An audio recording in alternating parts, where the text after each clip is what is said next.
This will be a day long remembered. Now I am the master. Welcome to another episode of Legends and Theories. And welcome to my review of LEGO BD-1.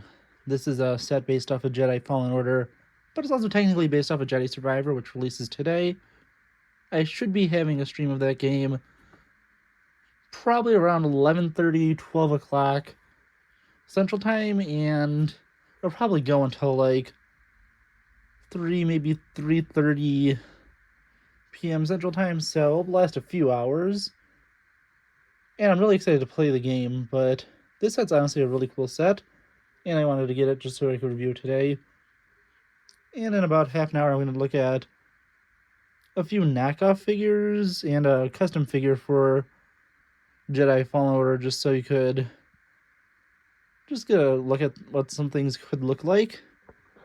But just to let you know that most of them are knockoff figures. So let's take a first look at BD-1, the minifigure version. And this figure is really cool. The details are really nice. The details around it, and it has this little, I think it's like an inverted stud, which you could attach to a figure on a back. I'll show that off in that next video I was talking about with my custom official LEGO Cal Kestis. But yeah, he looks really cool, and he goes well on this little stand. The stand itself, I'm just going to zoom in on because it's extremely reflective, and you can see my face if I move it up to the camera. So here you could see the information with the manufacturer information, the model, the height, and the height for this is actually pretty close. I don't know exactly how close. I think it's like maybe like 6 to 8 inches at the most off. But it is still pretty close in height, and I think it was just LEGO stability and to keep the price down that this isn't a one-to-one replica of BD-1. And then you have the function and equipment. Looks pretty cool, and it's a nice little display plaque to have. It goes well with the other ones that come in sets like the Yoda one, BB-8, and the Probe Droid, which are sets I all have, and actually, just right next to it while I'm recording, a different display area. So I'm just going to turn this around and face it backwards so I don't have any reflections coming off of it. And I'll take a full look at BD-1. And the BD-1 build is really cool. It has a very sturdy leg base, and the bottom half of the set takes a lot longer than to build the top half because it's a lot more sturdy and needs to hold up the weight of the set. But it looks really cool, and the only complaint I really have is it doesn't have a built-in scamp link that could pop out so he could go and hack into stuff like he does in the game. But besides that, the detail on this is incredible with these little wires down here. He has legs, he has these detailed pistons popping out, and the details of the legs look really, really cool. The back of his feet have these little pieces where if you pick it up, you can just go down. And the back of him looks pretty simple. The legs again look really basic and look the same on the other side, and yeah, it looks really nice. Moving up to the top half of him, you can see he is connected by his really secure area over here.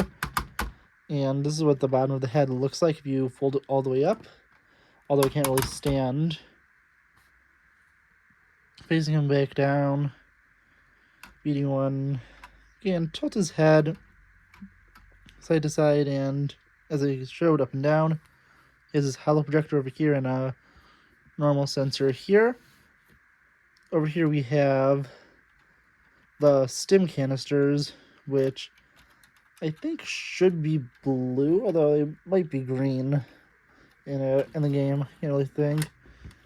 One problem with them is it's almost impossible to get these things out. You have to do a lot of maneuvering with them. And it's a really big pain in the butt, so it does not launch out easily like it does in the game. And here we go. I managed to get that out. If you take a look at them, there are 3 canisters that are all connected together. They do not pop out individually, which I think would have been way cooler. And if you want to see what an individual stim canister would look like, you could just slide this off, put this onto the back, and you could place them in like this to have BD-1 have individual stim canisters that can launch out, because this is just really, really annoying to get out. As you saw, I had to do a lot of maneuvering with that. But yeah, the top of the build looks pretty cool. It's flat, but that's what the droid is supposed to look like.